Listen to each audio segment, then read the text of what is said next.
पत्थर और मूर्तिकार, मन को शांति और हौसला देने वाली कहानी। भाग 1। गांव का पत्थर। एक छोटे से गांव में एक बड़ा पत्थर पड़ा था। गांव के मंदिर के सामने लोग उस पत्थर के ऊपर बैठकर बातें करते, बच्चे उस पर खेलते, कोई उसे ठोकर मारकर चला जाता।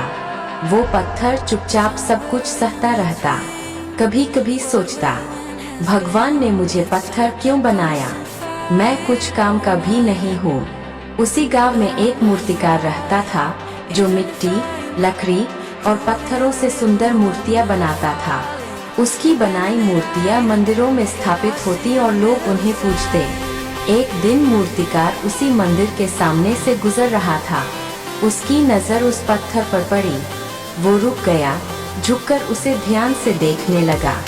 फिर मुस्कराया और बोला, इसमें तो जान है, अगर इसे तराश दूं तो ये देवी की मूर्ति बन सकता है। भाग 2। हथौड़ी और छेनी। अगले दिन सुबह मूर्तिकार पत्थर के पास आया, हाथ में हथौड़ी और छेनी लेकर। पत्थर ने पूछा, क्या करने आए हो? मूर्तिकार बोला, तुझे सुंदर बनाने, तुझे पूजनीय बनाने। फिर जैसे ही उसने पहला वार किया, पत्थर दर्द से करा उठा। आए, ये क्या कर रहे हो?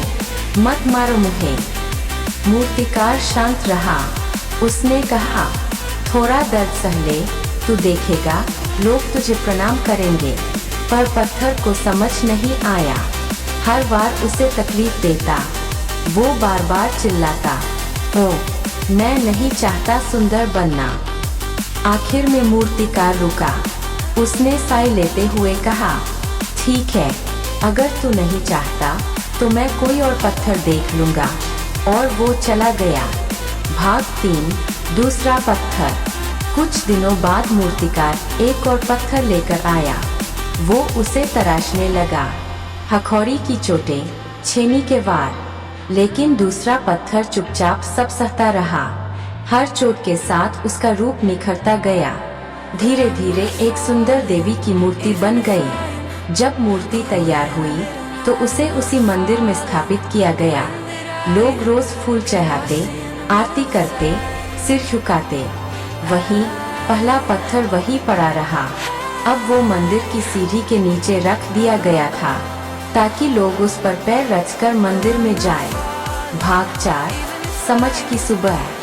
रात को पत्थर बहुत दुखी हुआ। उसने ऊपर देवी की मूर्ति से पूछा, बहन, तू कितनी भाग्यशाली है, सब तुझे पूजते हैं और मुझे पैरों तले रौंदते हैं। क्या भगवान ने मेरे साथ अन्याय किया? मूर्ति मुस्कुराई और बोली, भाई, याद है जब मूर्तिकार तुझे तराशने आया था, तूने दर्द से मना कर दिया था। मैंने वही दर्द सहा, इसलिए आज मैं पूजनीय हूँ। तूने दर्द से भागना चाहा, इसलिए लोग तुझ पर चलकर मेरे पास आते हैं। भाग 5। मन की सीख। पत्थर की आंखें नम हो गईं। उसने पहली बार महसूस किया कि हर चोट, हर तकलीफ वास्तव में उसे बेहतर बनाने का ही प्रयास था। उस दिन से पत्थर ने शिकायत करना बंद कर दिया। अब जब कोई उस पर पैर रखता, वो मुस्करा देता। चल, तू भी देवी के दर्शन को जा रहा है, मेरे ऊपर से होकर ही सही। अंतिम संदेश, हम सब उस पत्थर की तरह है।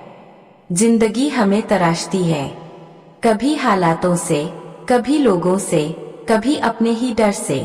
अगर हम दर्द से भागेंगे तो बस सीढ़ी का पत्थर बनकर रह जाएंगे, पर अगर हम धैर्य रखें तो वही दर्द हमें मूर्ति बना देगा।